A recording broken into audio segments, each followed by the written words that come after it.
सभी क्षेत्रवासियों को मेरा नमस्कार।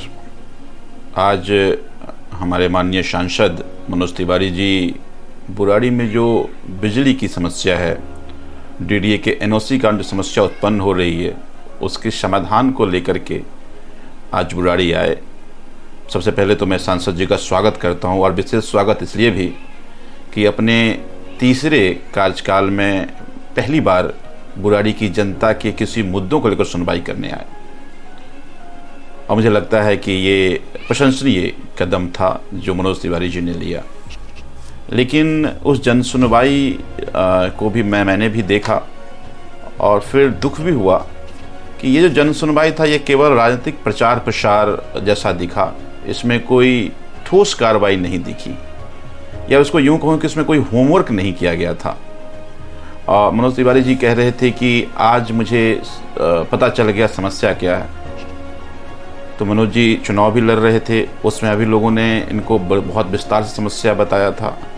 या 12 साल में अगर अभी तक समस्या उनको ठीक से नहीं पता था, तो मुझे लगता है कि आप एक जनप्रतिनिधि के तौर पर आप गंभीर नहीं हैं। दूसरी बात कि उस जनसुनवाई में डीडीए के ऑफिसर्स नहीं आए। अब मनोज जी जिस पार्टी से हैं, केंद्र में आपकी सरकार है, डीडीए आपके अधीन है, और आप डीडीए के मेंबर हैं। आपके तो एक फ़ोन पे डीडीए के वीसी को नंगे पांव आना चाहिए।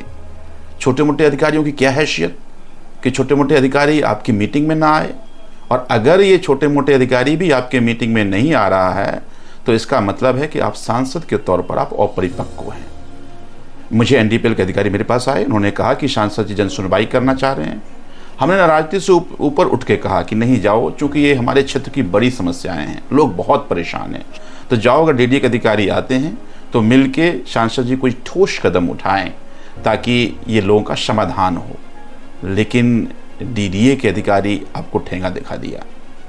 अब फिर मुझे जानकारी मिली कि शायद आप दोबारा जन सुनवाई करने वाले हैं। तो मैं आपसे एक निवेदन करना चाह रहा हूँ कि आप उस जन सुनवाई में, मैं भी आना चाहता हूँ। देखिए, आप सांसद हैं, मैं क्षेत्र का विधायक हूँ।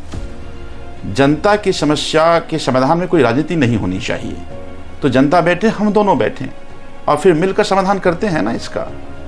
जहाँ जहाँ डीडीए काम है आप कराइए, जहाँ एनडीपीएल का रोल आएगा हम कराएंगे। जनता को राहत मिलेगा। तो राजनीतिक प्रोपेगेंडा से अलग जनता का कुछ काम हो, तो जनता को लगे कि हमारे सांसद हमारे काम को लेकर गंभीर है, क्योंकि ये मुद्दा डीडीए का है। तो आज देखिए, आपने कहा कि समस्या की ठीक से जानकारी मिली, पर पूरे जो मैंने आपका जनसंवाद देखा उसमें भी अभी भी ठीक से आपको समस्या समझ में नहीं आई। 3 तरह की समस्याएं हमारे इलाके में सांसद जी। पहला समस्या कि जो हमारा अनऑथराइज कॉलोनी है जो पीएम उदय के अंदर है, वहां भी डीडीए कहती है एनओसी दो। क्या जरूरी है डीडीए को एनओसी का? और डीडीए कहती है हम ऐसा नहीं कर रहे हैं, लेकिन हर एक अप्लाई पे एनओसी के लिए भेजा जाता है। फिर वो पीतमपुरा में मेरे ख्याल से ऑफिस है, वहां पर दलाल बैठे रहते हैं, और वो 10,000 रुपया लेता है और एनओसी मिल जाता है। 10,000 रुपये में तो आपको खेत में भी एनओसी मिल जाएगा, लेकिन अगर वो 10,000 रुपया नहीं देगा तो उसको एनओसी नहीं मिलेगा, फिर वो धक्के खाते रहेगा, तो उसकी कोई ज़रूरत नहीं है।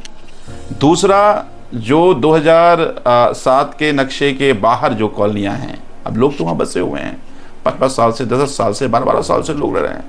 डीडीए ने कहा कि वहाँ पर हम एनओसी नहीं देंगे, तो वहाँ बिजली नहीं लगेगी। अब ऐसे हमारे 27 कॉलोनियाँ हैं जहाँ पे कहीं पे 150, कहीं 200, कहीं 400, कहीं 500 परिवार बस गए हैं, उनको बिजली नहीं मिल रही है। अब बिजली बिना बिजली के दिल्ली में लोग कैसे रह सकते हैं? तो डीडीए वस्तुतः ये जो डीडीए ऑर्डर निकाला, ये इलीगल ऑर्डर है। डीडीए के ऑर्डर निकाल ही नहीं सकती है। डीडीए कौन होता है ये कहने वाला कि बिजली देने के लिए हमसे परमिशन लो? क्यों डीडीए की परमिशन क्यों लेंगे हम? हमने डीडीए को कहा था कि देखिए, हम नए कॉलोनी बने उसके मैं खिलाफ हूं, और डीडीए को हमने जाके कहा था कि नई कॉलोनी ना बने, इसकी निगरानी कीजिए, पर जो लोग बस गए हैं उसको बिजली नहीं देंगे, तो मानवता के खिलाफ है। ये तो होना चाहिए। मैंने एलजी साहब से कहा था, मैंने वीसी साहब से कहा था, मैंने आपसे भी कई बार फोन पे बात करी थी। तो मुझे लगता है कि अब समाधान इसका ये है कि हम बैठें, आप बैठें, एनडीपीएल का अधिकारी बैठेगा, डीडीए का वाइस चेयरमैन बैठेगा। पहले आप डीडीए का मेंबर हैं, आपके एक चिट्ठी पे ये जो इलीगल ऑर्डर निकाला है डीडीए, ये कोई कैबिनेट ऑर्डर नहीं है। ये डीडीए के अधिकारियों को या वीसी का कभी एक सपने आया कि हम बिजली का कनेक्शन नहीं लगने देंगे, ऑर्डर निकाल दिया कि हमसे एनओसी लो तो बिजली लेंगे?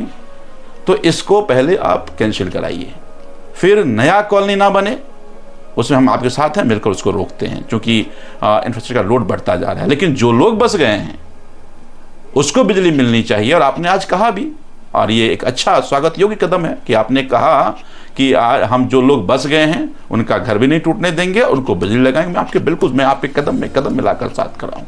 आपने एक बात और कहा, आपने कहा कि अगर डीडीए हमारी नहीं सुनेगी तो हम डीडीए को घेरेंगे। एक तो चूंकि आप सरकार में हैं, आपको डीडीए की घेरने की जरूरत नहीं पड़नी चाहिए। आपके एक आदेश पे डीडीए को एक पैर पे खड़ा हो जाना चाहिए। लेकिन खैर, हो सकता है कि सरकार आपकी भी नहीं सुन रहा हो, क्योंकि सरकार जनता के काम नहीं करती है, सरकार को जन समस्याओं से कोई मतलब नहीं है। और आप अपनी सांसद होने की गंभीरता का प्रदर्शन आपने किया। आपने कहा है कि डीडीए आपके अंदर है, डीडीए का मेंबर है और आपके नहीं सुनेगी, आप घेरेंगे। मैं आपके साथ हूं, हम साथ मिलकर चलेंगे और क्षेत्र की एक एक जनता साथ मिलकर चलेगी। और जब तक डीडीए इसका समाधान नहीं करेगा, हम लोग घेरेंगे। वो दिन तय कर लीजिएगा सांसद जी, हम आपके साथ रहेंगे। और जब तक समाधान क्षेत्र की जनता का ना हो, तब तक हम लोग डीडीए को हम छोड़ेंगे नहीं। अगर आप ये कदम उठाते हैं, हम आपके हर कदम में आपके साथ खड़े हैं। बस समाधान होना चाहिए जनता का। पिछले 1 साल से जनता परेशान हो गई है, बिजली के लिए दर बदर भटक रही है, भ्रष्टाचार का आलम दुकान खुल गया है। वो डीडीए कहाँ दुकान है, वो एनडीपीएल के यहाँ भी दुकान है। पर ये दुकान इसलिए खुला चूंकि एनडीपीएल ने अपने गैर कानूनी तरीके से एक आदेश निकाल दिया।